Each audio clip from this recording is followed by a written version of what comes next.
we are being joined by a representative of Chikara. Yes? Yes. All right. I thought you were going more with this. Mike, let me. You know how this works. You're the guy driving. You're the you're leading this. I'm steering the. Yeah. I mean, I'm here for my good looks and entertainment value. You're here to steer the ship. Okay. Well, here we go then. We have a man here who, I believe, him or someone related to him was trained by the mofo Steve Bradley, and there's someone related to him that was known as Sebastian Reese that we're aware of from Chaotic Wrestling, EWA, stuff like that. And as I mentioned, now he's part of Chikara. He's recently returned to Chikara, and he is a member of the Devastation Corporation, and his name is Max Smashmaster. Welcome to the Wrestling Podcast About Nothing, sir. I'm going to teach you guys something a little bit about relationships, all right? Okay. Since I heard at the beginning of this podcast, there needs to be someone who drives, and there needs to be a passenger. All right, boys? Okay. All right, I learned that in my first marriage, after it failed. Now, is Smashmaster the proper last name, or was there maybe was it something different, at one point? It was always Max Smashmaster. From birth? Smashmaster. Yeah. Okay. Yeah. Mother Smashmaster.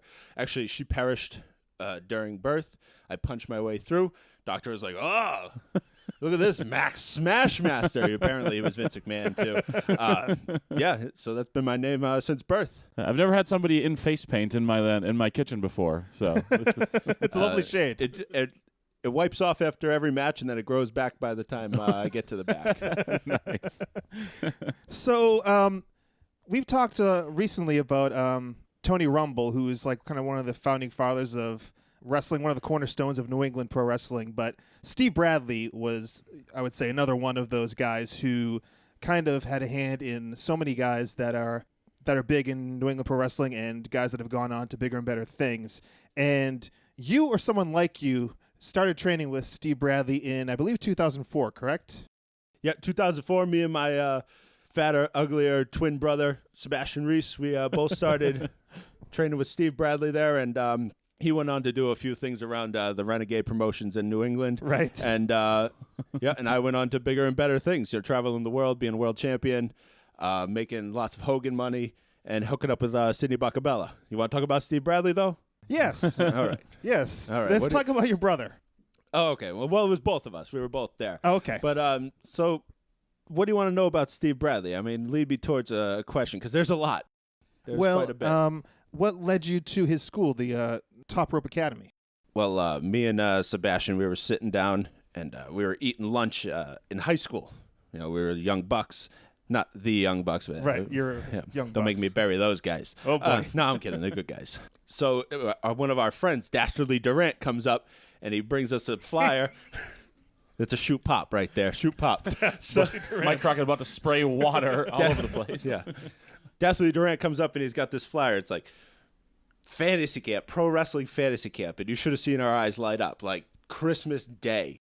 So we went to this fantasy camp, and it was 3 days, and in 3 days I had never felt like I was going to die more often than these 3 days. We just bumped and ran the ropes and bumped and ran the ropes, and then we had a match on the last day, which is insanity for friends and family, of course. Yes. And we paid a hefty fee to do this fantasy camp. So we did that, and we had a match. I wrestled Dastardly Durant. Wow! And so you didn't wrestle someone with more experience? I was expecting like I wrestled Brian Fury or Alex Aria. No. It was the fantasy campers versus the fantasy campers. There's fantasy all the way. Oh yes. So we were in the first match. Of course, submission finish, but I didn't tap out. I passed out because I wanted to, stay strong. Of course. Stay strong. In case you got to come back to the territory. Yeah. We got to bring it back around at the next fantasy camp. And then you decided you wanted to continue to do this? So for some reason, my mother actually... she died a long time ago, so the ghost of her, the apparition, came to me, and she's like, right. I thought you were going to do this once, and then it'll be out of your system. I said, are you crazy? Are you out of your mind? So I actually just started showing up at the shows and putting up the ring like a good boy, and I finally signed up June 2nd, 2004. I'm crazy with dates. I'll tell you every date possible. Really? Yeah. Mike, I want you to note, there does say 2004 right on your run sheet there. I did see that. You're welcome. You're welcome. That's some Outstanding research by me. So you talked about setting up chairs and stuff like that. The promotion was WFA. It was it's basically in New Hampshire. And how would you describe WFA, the Wrestling Federation of America, which was Steve Bradley's promotion? Is this going to be like a 10-part podcast? Because there's a lot to go into. We would always cross the line, as we would say. Yes. We would cross the line into Massachusetts, into enemy chaotic territory. Chaotic. Rivals. But we were the Wrestling Federation of America, and you were just, Lowell Wrestling. It was chaotic. I'll bury you guys all day. So it was not the craziest atmosphere because everyone was terrified of Steve. So it was set up really, really well. We had a video screen. We had decent production. I don't know how he afforded all of it. It was really great. Shows went on way too long. It's kind of like Beyond now, but instead of having, they have a lot of matches. Steve would have like 6 to 8 matches, and they would just take forever. And then we wouldn't get paid. Well, I never got paid, but like we were going to go back and put up the ring as you do after a show, right? Back at the school? Yeah. So the show ends at, we'll say 11 on a good night. And we wouldn't leave the building until 1:30, 2 o'clock because Steve would like, hey, come on, come get paid, Brian Fury. Let's talk for 45 minutes. And then I'll get the next person. It was the worst. But yeah, I did that for about 5 months. And then I had my first terrible match with Dashley Durant on a real show. It was horrible. Psycho Mike Osborne came out. He was standing at the curtain just in case it went completely off the rails to give us the double goozle choke slam. And it did or it didn't go out? It didn't. We got exactly to where we needed to be. Wow. But he still came out and gave us the double goozle. And then later on, Steve was like, hey, you want to take a chair shot on my first night in the wrestling business? And of course I said, yeah, absolutely. He's like, just put your head out there and shrug up your shoulders a little bit. So my mother was petrified. She thought I was dead. Don't put your hands up, you pussy. Right? Yeah, exactly. Don't put your hand. Watch your mouth. You're going to get me fired from my job. Oh. PG. You guys should know that, being chaotic boys. Yes, indeed. So that was night one. And, Night one, yeah. And how did you come, or someone related to you, come to be one of the Metro Men? Oh, well, it was me and Sidney Bacabella. Sidney Bacabella is really the one who drove me all over. He made sure that I was getting trained and everything. Of course. After he found me on the streets of Boston and gave me the flyer. Just butchering my story from before. Right. And I'm lost. And go ahead. Yeah, so Sidney Bacabella was the one who drove us around. He was like an old dad to us, and we got into a little bit of a fight, and I found Mike Bennett dropping names right now. I found Mikey B, TNA Impact superstar, and so we decided we're kind of handsome looking guys, and my face paint hadn't really grown in yet, and so he's like, all right, I'm going to change your name to the Shane. And I'm going to be the Mike, and we'll be the Metro Men. There was originally the Rob, but I think he died or something. Of course. And so, yeah, we were the Metro Men. We were... Metrosexual tag. Yes, yeah. That was very timely of that time. And, yeah, so we were the Metro Men, and we did, all the stuff that you can't get away with these days. Because I was like, what a different time in the world. Yes. Not even professional wrestling, but the world. And some of the probably obscene chants... that you guys... it was horrible. Up there in deepest, darkest New Hampshire. Yes. They were not used to people like us, as they would say. I do remember a young child leaning over the rail in Littleton, screaming at the top of his lungs while flapping his wings, yelling, "Gay chicken" at me. Gay chicken. I don't know why. Wow. But that was it. All right. And I also remember the night before we were going to debut as the Metro Men, I had no idea. Not a clue. Wasn't told. Steve Bradley says, "Get in here." And Mikey B was there, and he goes, "Slick your hair back." Okay, so I slicked my hair back. He goes, "All right, you're a Metro Man tomorrow night." And that's how it came to be. You had to buy your polo shirt. Did you already own the clothes? Yeah, after I had to go to school the next day and then find a place to buy, or find money, and then a place to buy a polo shirt and dress pants, and then I was a wrestler. Yeah. It was an odd time. He didn't really have any foresight. It was just like, tomorrow? What's going on tomorrow? Right. Yeah. And as you alluded to, there are a number of Metro Men. Would you consider yourself the mainstay Metro Man? How many else were there? There was the Ray, who was a friend of ours. Yep. Ray. I haven't seen Ray in years. Nobody has. Yeah. He's way up there in New Hampshire. You said the Rob, the Shane, Rob was the Mike. original. Who did you team with primarily? Was it Mikey B? It was Mikey B, and then Mikey B decided he wanted to move to OVW for some reason, pay a lot of money to not get trained, and shooting. But he went down there with a bunch of those boys, Guy and whoever, Bryce Andrews, who turned into Donovan Dijak 2 or whatever. I don't know his name. He turned into a beast is what he turned into. He's a monster. Yeah. On the Unrecognizable from his time on the New England Indies. Steroids. So Mikey B left, and that was me and Ray, and then Mikey B went to the Top Rope Promotions, and he did it with Guy, I think. But I had no problem. No. I had no affiliation to that. I have no idea. They didn't even wear polo shirts. They weren't really Metro Men. Did you have a lot of crazy matches? I remember us talking to someone like Minnie, the Mighty Minnie. Yeah. Him and Andre Lyons were the A-list, and I think you guys had some nutso matches, right? We had some crazy matches. Those are some of my kind of favorite moments of when I was really young and in the business, and I knew nothing, and then I got to work with those guys who were awesome, and they're far more tenured. And actually, me and Minnie went to high school together. We were in classes together. Really? Yeah. I didn't know that. Yeah. Lawrence? We went to Someone went to we went to a technical school okay. together. And so I remember we were graduating and we were like, "Oh, maybe we'll see each other around," as a joke. And then later on that year he came to WFA. I can just envision these two in high school, but one's chaotic, one's WFA, just looking at each other across the cafeteria, giving each other the stink eye. Yeah. No, we were actually pretty nice. I mean, I remember him telling me about AWA with the Lobster Man. I was like, I'll never work there. Lo and behold, I worked there. But so WFA was known as a promotion that did a lot of gimmick matches. Oh yeah, a lot of crazy stuff. So that's kind of why I'm leading you into this. Oh, don't worry, I was getting there. Okay. Yeah.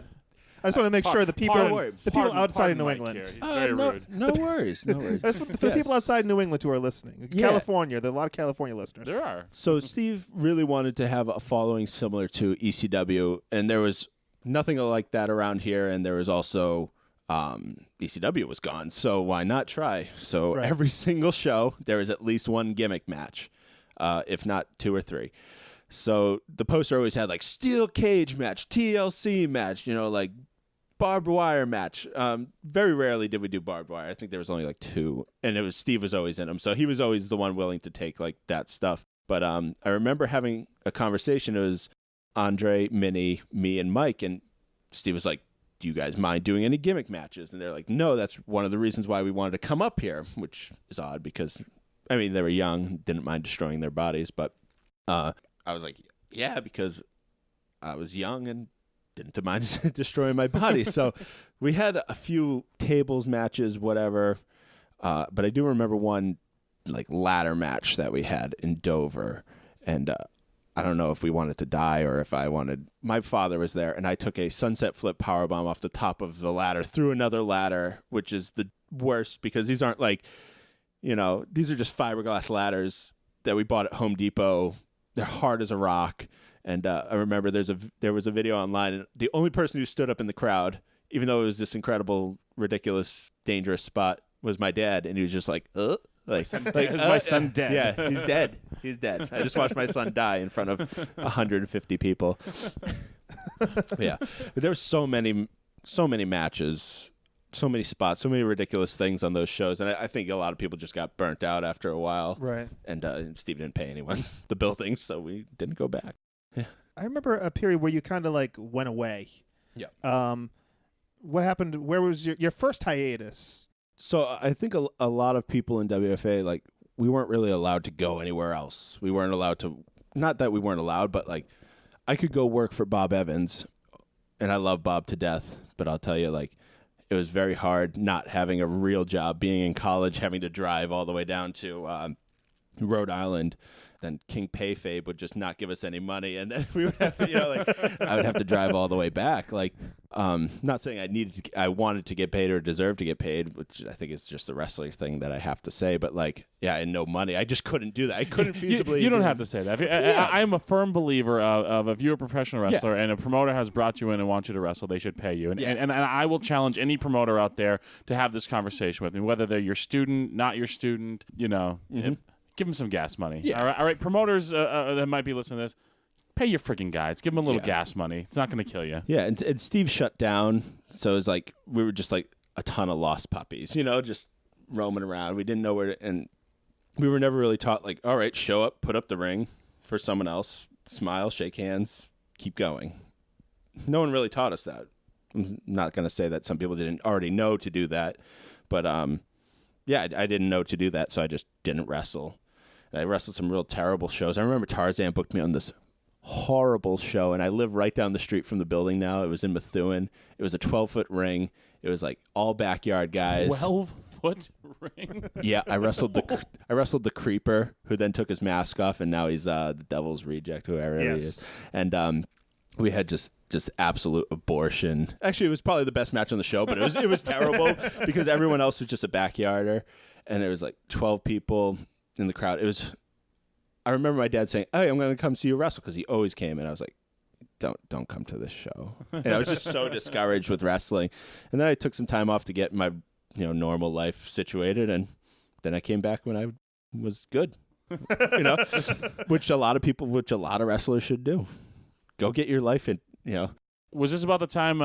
This is when you came back. By the time your twin brother exposed himself to my wife on a wrestling show. Yeah, we're definitely getting there. Definitely getting there. I remember I came back and I was just training a little bit with Lobster Man. I remember going to Chaotic after Steve had shut down, and I was like, "Why am I not being booked on these shows? Like, I've been working for 2 years. I didn't know." And I was like, "Screw these guys." I remember you being around. Clicky. I remember you being around the school and stuff. Super clicky. And so, yeah, I went away. And then when I did come back, I was training a little bit with Lobster Man, who's actually very smart, crazy as all hell, but smart and knew his stuff. And he always paid you when you showed up. And so I trained there a little bit, and he ran this one show in Manchester, and he didn't do any promotion. And it was like, your family came because you were on the show, and then like maybe 4 people else, and then friends of one of the wrestlers. This was at like a very nice, like this is a very nice. This is a venue in New Hampshire where like there's a lot of like really like very nice weddings happen, and for some reason, Jeff thought it was a good place for professional wrestling. He tried to back the van up to the building, and he was like driving on the lawn, and he hit this pole, like this beautiful pole with like a chandelier on it, so people could take like pictures under it. And it just knocked it over. It was a mess. He lost maybe 1,000 times more money than he made on the show because he made $0. So that show happens, and I was wrestling Matt Taven, and I was very excited because Matt was just coming up, and he gave me a small package. And I just had this new gear made by Betty Goodspeed. She made me some new gear, and I was like, "Oh, cool!" And it was trunks. It was the first time I was wearing trunks, and I had under trunks on, but they weren't made right. And he small packaged me, and I rolled, kicked out, and I was sitting down, and I was facing the only side of the crowd that had fans, the only side, and my entire genitals.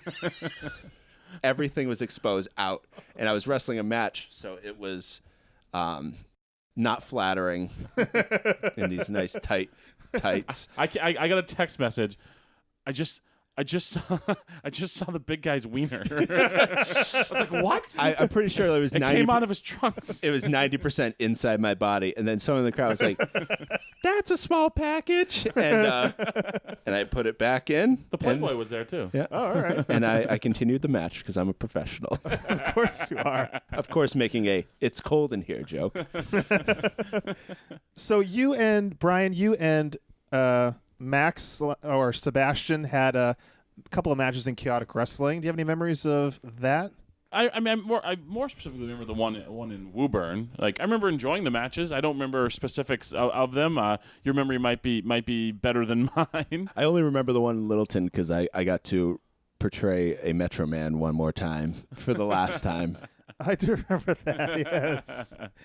So, I mean, you talked about the clickiness of chaotic wrestling. When you finally got to chaotic wrestling, did you still encounter that?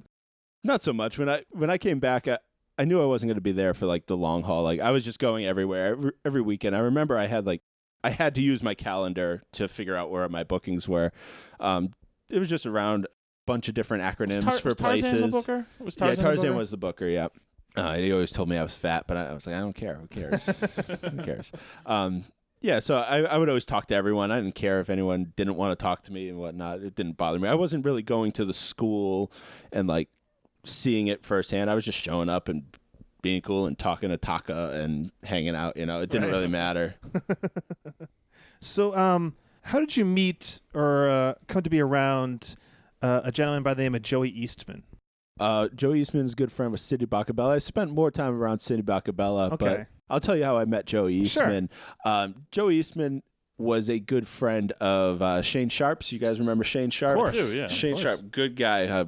I was in his wedding party. We're good friends. And I remember we watched NECW TV. I think it was after that really abysmal show in Manchester. We went back to Joey's and we watched NECW TV. And it was the first time I met Joey. And I was just burying it. It was horrible. It was absolutely atrocious.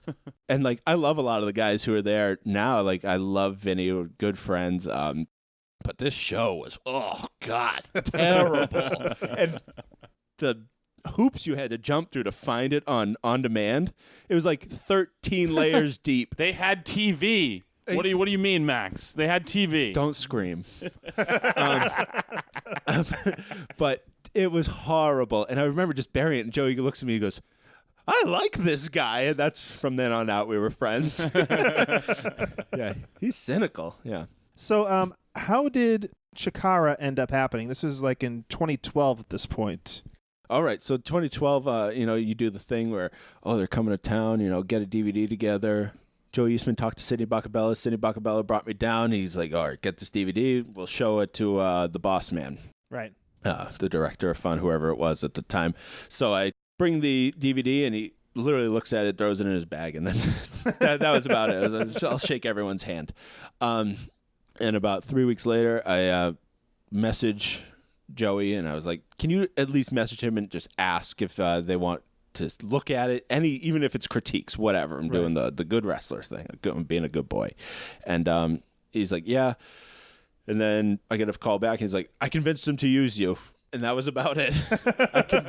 And he's like, I was the only person who didn't do like one of those ridiculous, pay camps or anything like that. Not that Chikara does those, because I actually don't think they do them, but like so many wrestling places do it. Like you have to pay to come in, and I'm burying a lot of people right now, and I don't care, but like you have to pay to come and work for us. Like, no, screw off. Like that's such a waste of money. Like so, and as a normal human being, that's a waste of money. But go do it, young guys. So yeah, they brought me in without doing one of those, and they liked me, and I've been there ever since. I got fired a little while ago, but I'm back now. Did the face paint grow in at this point? Yeah, it was starting to come in real good. I didn't have to take it off every day before, And so from match one, you had that face paint? Yeah, I pushed real hard. I didn't, shave for a few days, and boom, it was grown. It was nice and full. Nice and full. Now, Blaster McMassive, your tag team partner. How did you come to hook up with this guy? So me and Sidney Bacabella, we were doing a little bit of a loop down in Dallas, Texas. What? Yeah, and we were around Cowboy Stadium. So Sidney pulls in, in his solid gold Cadillac. He screeches the tires. He's like, I'll be right back. So he runs in. He comes out with this big giant black guy with a big giant jacked black back, and he's like, this guy's Blaster McMaster. He's gonna be your new tag team partner. From then on out, we were just tag team partners. And then we drove over, and we were making a second loop. Working for Dusty down in Florida. We're drinking at a bar, and we see this tall guy with a long hair and a long beard who's playing the guitar on the stage. Okay. Playing the guitar. And we're like, oh, he's playing that guitar pretty good. All right. And so Sidney Bacabella talks to him, and he has some weird name like Sean Burke or whatever. No. So Sidney, that's a stupid name. You're Flex Rumble Crunch now. Perfect. So we had that's how we became a trio. That's how it happened? That's the story. Now, Blaster McMassive was kind of new to wrestling, right? brand spanking new. He just came out of a combine, like a football combine in Dallas. Yeah, for the Cowboys. So how was it, rough. you kind of being the veteran of the team and him being brand new? How was that experience for you? Was it tough? Well, I'll tell you why. I have 2 blown out knees. No, it wasn't too tough because all I had to do was tell him exactly where to be, and he would be there. And I really enjoyed tagging with him. It took a lot to kind of get a guy who had 0 matches to the point where we were having decent matches on shows and kind of being thrust right into the main event scene a little bit too, because tag teams are the main event mostly there. So that was tough. And then I had Sean. I did not have Sean. I had Flex Rumble Crunch as well. Right. And, he came in maybe about 6 months later. We were having pretty good matches. So it wasn't hard to hide him because he looks like $1 million and he's very athletic. I have a box of Flex Rumble Crunch 8x10s in my car that the big dummy left there. So. If you I'm not surprised, and I bet you he doesn't know they're there. No, I actually I thought he left. I thought he knew he left them in my car, but it was actually revealed yesterday when we were conversing that I had them. Oh, so I'm sure if you hand them off to Max, he'll bring them right back over to Flex. I will sign them all Flex Rumble Crunch, and I'll sell them for $1 on Twitter. There you go. Yeah. So I think we can say that the Devastation Corporation thing is kind of a throwback to a time past in the 80s, right? A lot of people like to think that, but we were actually the first people to do this. We were the first people to put on the long tights and the face paint and some sort of head accessory or shoulder accessory. Right. There's a lot of people who try to rip us off, the Demolitions, the Road Warriors, the Powers of Pain, the War Machines. I saw Demolition last week. We wrestled Demolition. Yeah, I was gonna bring that up in 2012. The King of Trios. There was a tag team gauntlet, and you guys wrestled Demolition. How was that? So we were beating the bag out of every single team of jobbers they were throwing at us. Right. And then Demolition's theme music, and Vince Jr. sent him down to Chikara to take us out because he wanted to be the one who came up with that kind of gimmick. But no, it was us. And then they beat us. And we never saw them again.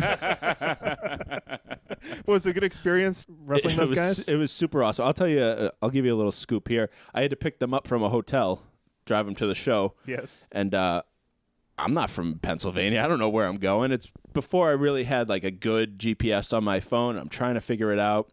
And I'm stopped at a stop sign, and they're like, "Kid, do you know where you're going?" I'm like, "Oh, yeah." And then a bee flies in the car, and they both say, "Oh, Jesus, I'm allergic to bees." And then this bee is flying around the car as I'm trying to get to the building. And they're like, "Do you know who you're working tonight, kid?" I was like, "No, I have no idea who I'm working tonight." And of course, I knew I was working with Demolition.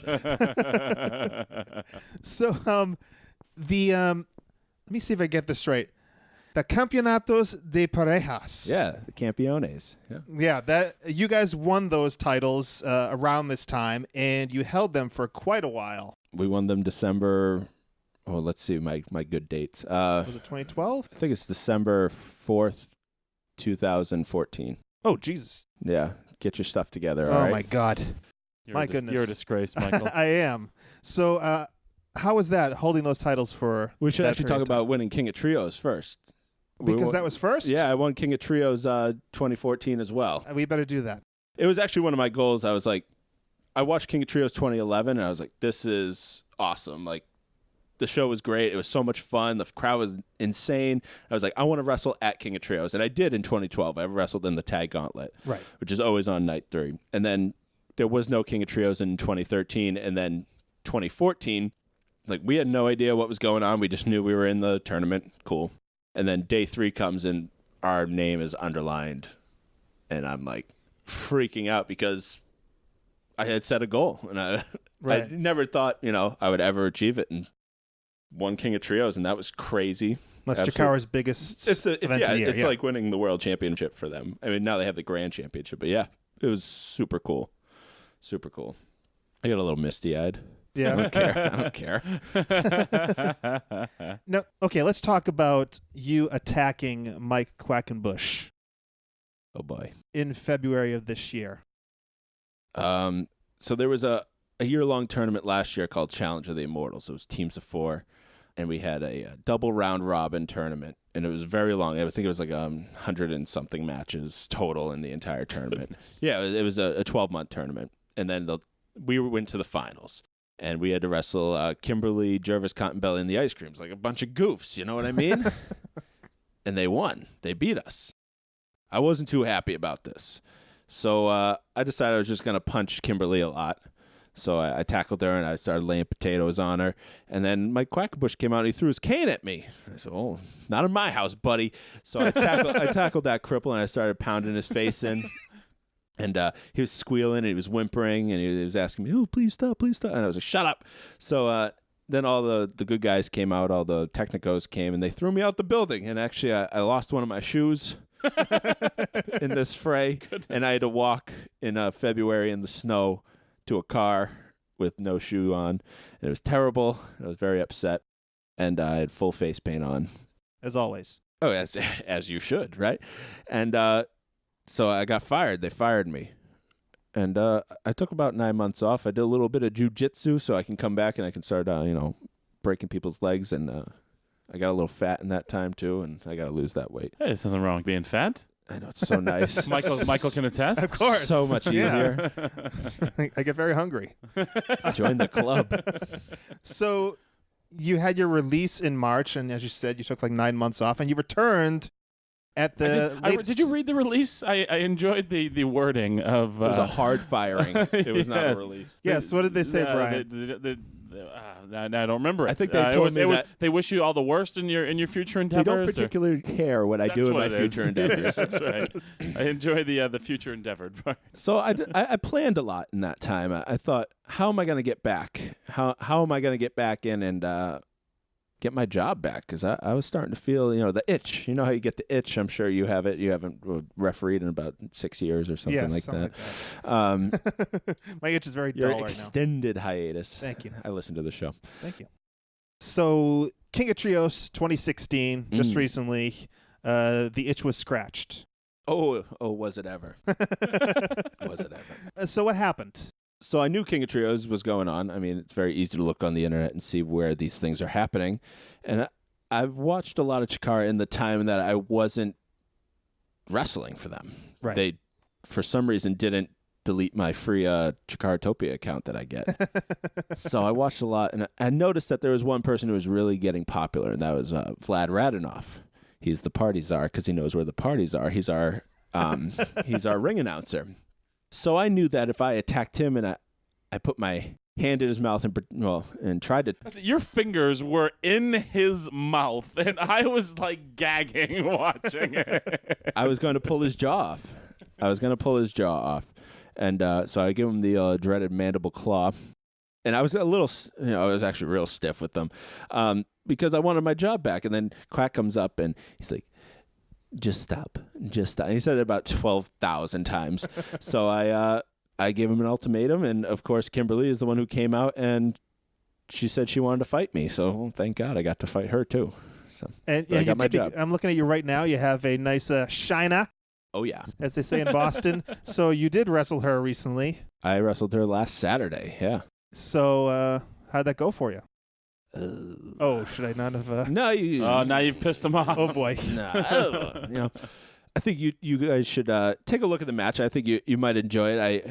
I'm not sure if you're into the old intergender wrestling, but hey, equal rights, equal fights, right? Okay. She wants to be a wrestler and she wants to be the best.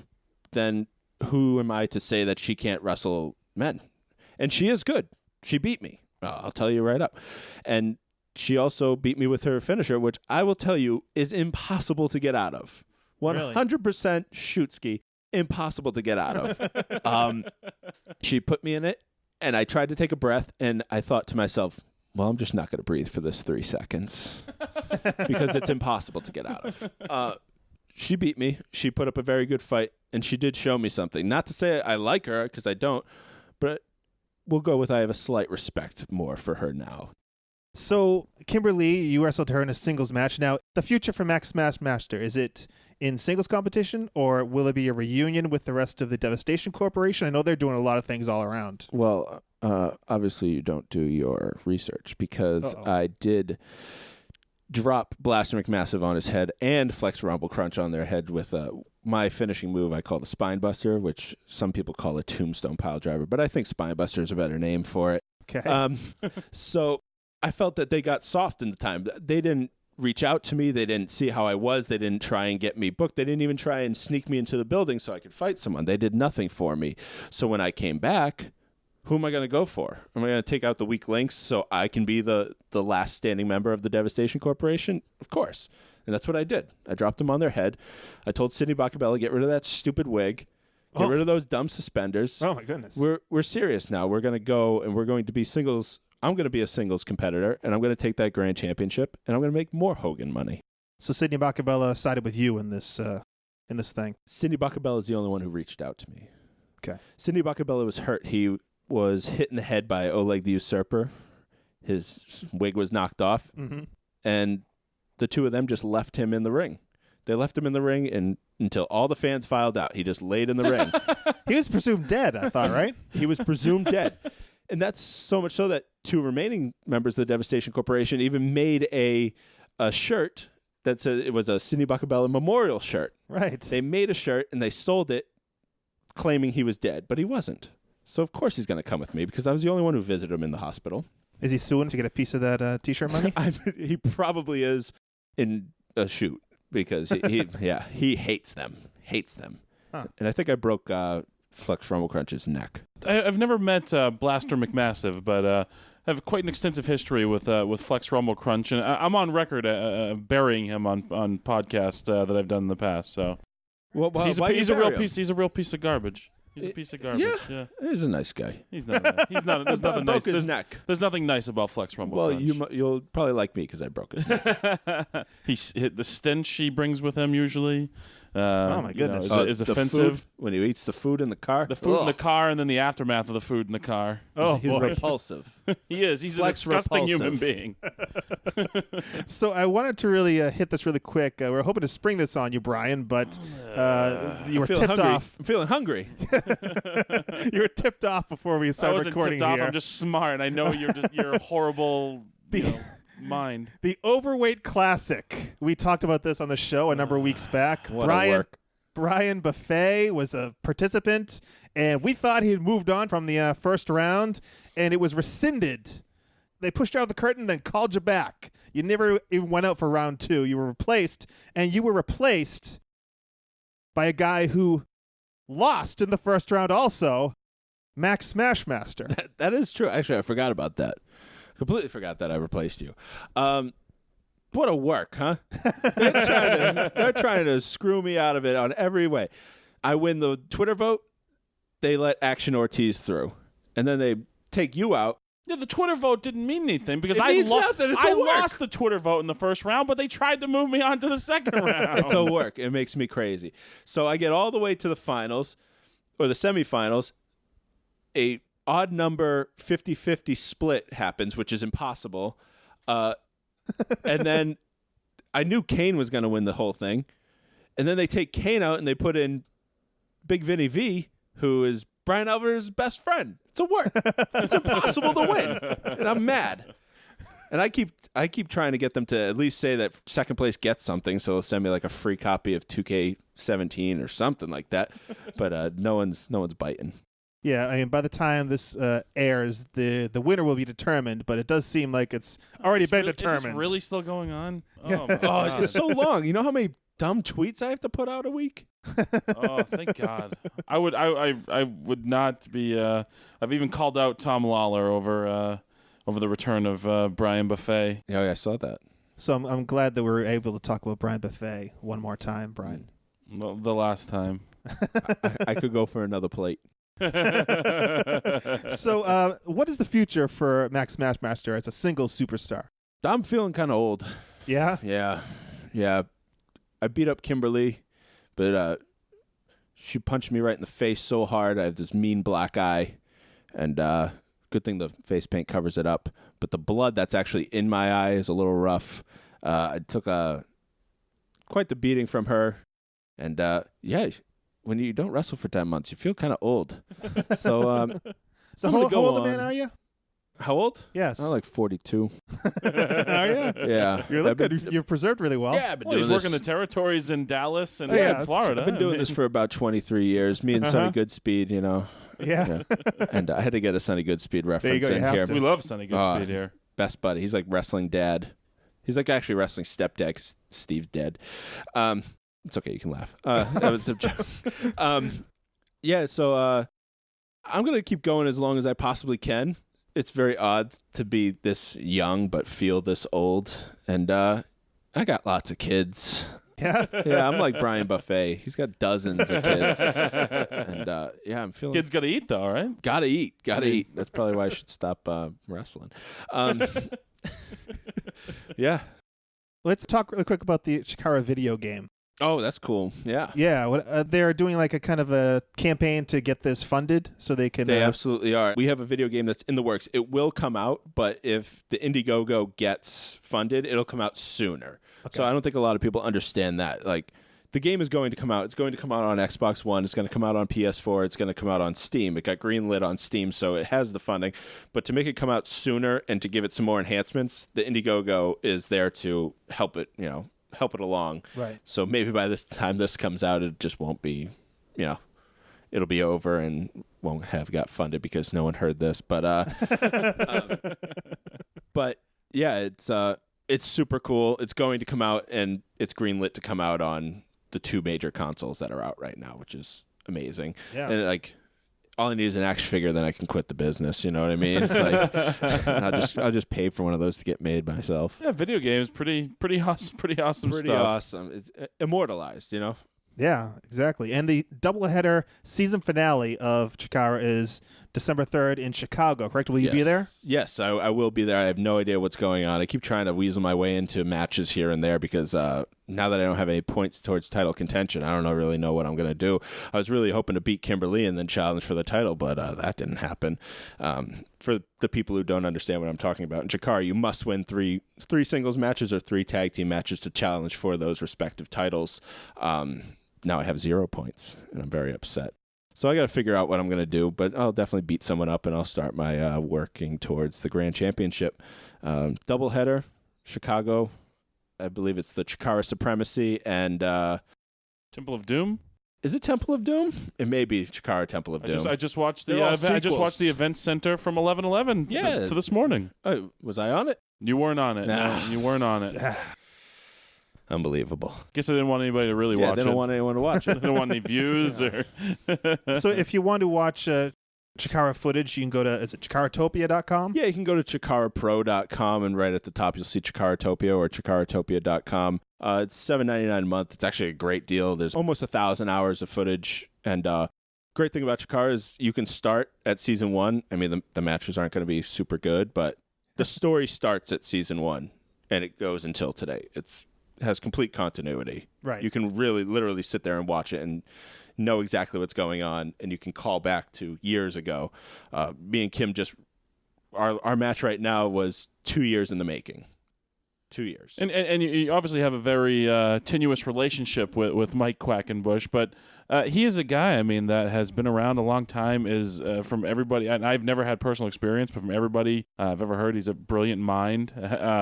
Very few people not inside the WWE fold have ever been kind of portrayed in a positive light on their website. Mike Quackenbush was so I mean, no surprise that the attention to detail or the things you hear about the guy, I mean, a guy who's had a pretty profound impact on the wrestling business. Yeah, he's well respected in many wrestling circles. We have great relationships with ROH and Evolve and everything like that. So there's definitely something to be said. Regardless, I hate his guts. I want to hit him in the head with a brick, but hey, he pays the bills, doesn't he? Yeah. So you're on the Twitter, right? I am on the Twitter box. I have at Max Smashmaster. Someone actually stole it, so for some reason out there's an at Max_Smashmaster. That was mine before I threatened this guy. It's actually a funny story. I threatened him on Twitter in a direct message. I said, "Give me back my name." And he said, "Are you asking politely?" And I said, "Please give me back my name." And then he sent me this like 3-page manuscript of how I should believe in God, which I do, but I don't know why he had to tell me. But I was like, do you send this to everyone? It was very odd. And then I asked if he knew who I was, and he had no idea. I don't know why he stole my name. It was so weird. There must be another Max Smashmaster out there. There is not. There's people these days like to use Smashmaster in a vulgar love-making term. What was the hand motion? I was gesticulating, putting my hands together. Okay. I haven't heard this used in this manner. I'm very happy I got to use gesticulate because that's a good podcast thing. Now I have to ask about a segue and if I can curse on here. Okay. Well, it's been great to have you here, Max. No, you can actually. You set the ground rules on that. Yeah, I know. But that's a normal podcast. Okay. Thanks very much, Max, for being here, and good luck in your future with Chikara Pro Wrestling. Oh, thank you. I'm going to go take a nap. All right. All right, let us know what you think at the WPAN on Twitter or Facebook.com/the WPAN. These promotions like Chikara releasing their own on-demand libraries, they're really kind of blowing up online. Beyond Wrestling, which you're a part of, Brian. If there's any that you want us to check out, let us know that as well at the WPAN on Twitter and Facebook.com/the WPAN. Hey, more importantly, if you want to see the Kingpin book there, tweet at these promotions and tell them to book the Kingpin. Just saying.